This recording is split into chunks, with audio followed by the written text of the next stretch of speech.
فرماتے ہیں فہل یمنع النقض لو رفع الی آخر، تو موثقین کا اتنا اختصار کے ساتھ یہ لکھ دینا کہ یہ فیصلہ بیع کے موجب کے مطابق کیا گیا، اس کا حاصل تو وہ نہیں سمجھ پائے گا جو وہاں پہ تھا نہیں، لیکن جو لوگ موجود تھے وہ سمجھ جائے گا، ان کا کام چل جائے گا۔ تو اس طرح اگر موثقین لکھ دیں گے تو کیا اگر یہی کیس کسی دوسرے قاضی کے پاس لے جایا جائے تو موثقین کا یہ لکھ دینا مانع نقض ہے؟ فہل یمنع النقض، کیا یہ مانع نقض ہے؟ تو بات میں یہی کہنا چاہ رہا ہوں کہ یہ بات چھیڑی کیوں انہوں نے؟ چھیڑی اسی لیے کہ یمنع النقض بات ہے نقض کی، کہ اجتہاد کو توڑ سکتا ہے یا نہیں، بات سمجھ میں آئی؟ تو یہاں پر ہے کہ کبھی کبھی ضرورت پڑتی ہے کہ ایک کیس کو دوسرا قاضی دیکھے، اسی کیس کو دوسرا قاضی دیکھے، اسی جہت سے یا کچھ اضافی باتیں رہ گئی تھیں، کچھ اضافی معاملات ہوں، تو اب جب نیا قاضی دیکھے گا تو اس سابقہ فیصلے کو وہ توڑ دے گا، منسوخ کر دے گا یا نہیں کرے گا، وہی سوال ہے کہ اب جو یہ والا معاملہ دوسرے قاضی کے پاس پہنچا اور اس میں تحریر صرف اتنی لکھی ہوئی ہے کہ حکم بے موجبی، تو کیا اس قدر تحریر مانع نقض ہے کہ نیا قاضی اسے نہ توڑ سکے؟ یہ سوال آیا۔ علامہ ابن نجیم مصری فرماتے ہیں رحمہ اللہ فَأَجَبْتُ مِرَارًا، میں نے کئی بار اس کا جواب یوں دیا کہ بِأَنَّهُ إِنْ كَانَ فِي حَاجَةٍ خَاصَّةٍ بِهِ وَدَعْوَى صَحِيحَةٌ مِنْ خَصْمٍ عَلَى خَصْمٍ يَمْنَعُهُ وَإِلَّا فَلَا يَكُونُ حُكْمًا صَحِيحًا۔ فرماتے ہیں کہ میں نے کئی بار اس کا جواب یوں دیا کہ اگر یہ کسی ایسے حادثے میں ہو جو اسی کے ساتھ خاص ہے اور دعویٰ بھی بالکل صحیح ہو خصم کی طرف سے اس کے خصم پر کے خلاف، تو مانع نقض ہے۔ مانع نقض یوں ہے کہ تفصیل پتہ نہیں ہے تو توڑے گا کیسے؟ جب کچھ تفصیل معلوم ہو تب نہ اس پہ غور کرے گا، وہ تو خالی ایمان لکھا ہے کہ فیصلہ ہو چکا شرع کے مطابق، بیع کے تقاضے کے مطابق ہو گیا فیصلہ۔ فرماتے ہیں کہ اگر حادثہ خاصہ کا مطلب ایک انفرادی اور خاص کیس ہوتا ہے، زید نے ہندا کے ساتھ، ہندا زید کی بیوی ہے اور اس کا یہ مسئلہ کورٹ میں آیا کہ زید نے ہندا کو طلاق دے دی، کوئی خاص مسئلہ ہو گیا نا، یہ خاص مسئلہ ہو گیا، یہ مفاد عامہ میں یا امور عامہ میں تو ہے نہیں، خاص بات ہو گئی۔ زید اور بکر میں کوئی کیس قضیہ سامنے آ گیا، زید کہہ رہا ہے کہ یہ زمین میری ہے، بکر کہہ رہا ہے کہ یہ زمین میری ہے، تو یہ خاص مسئلہ ہو گیا نا۔ حادثہ خاصہ، اگر یہ بالکل ایسا حادثہ ہے جو اسی کے ساتھ خاص ہے، جو مدعی ہے،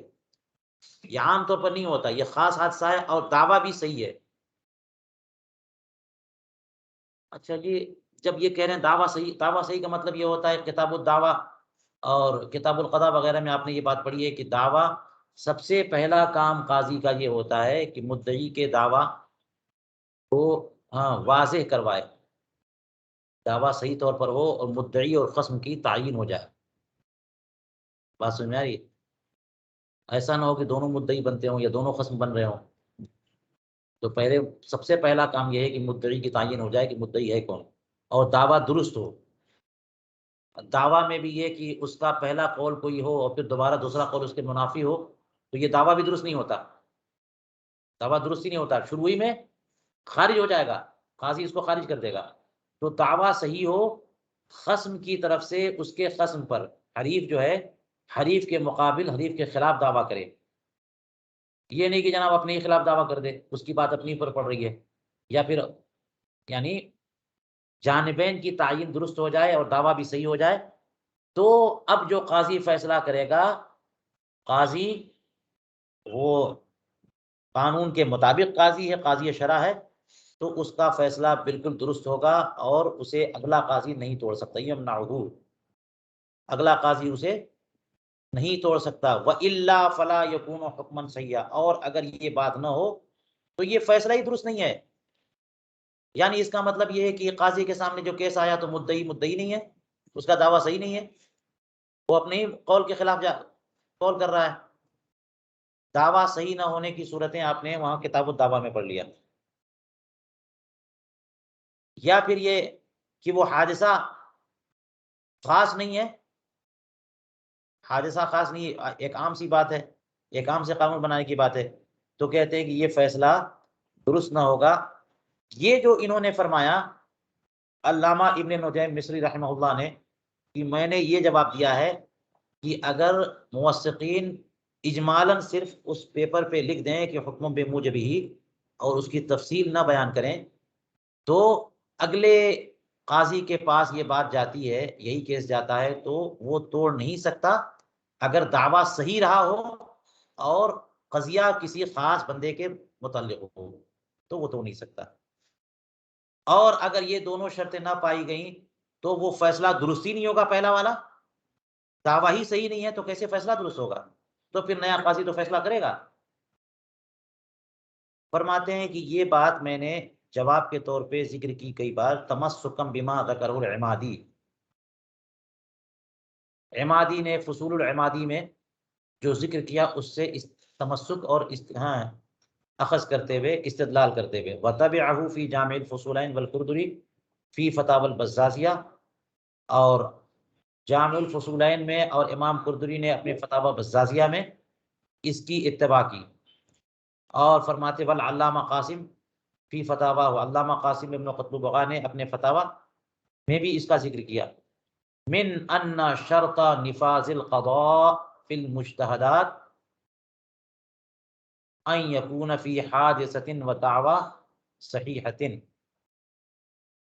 فرمایا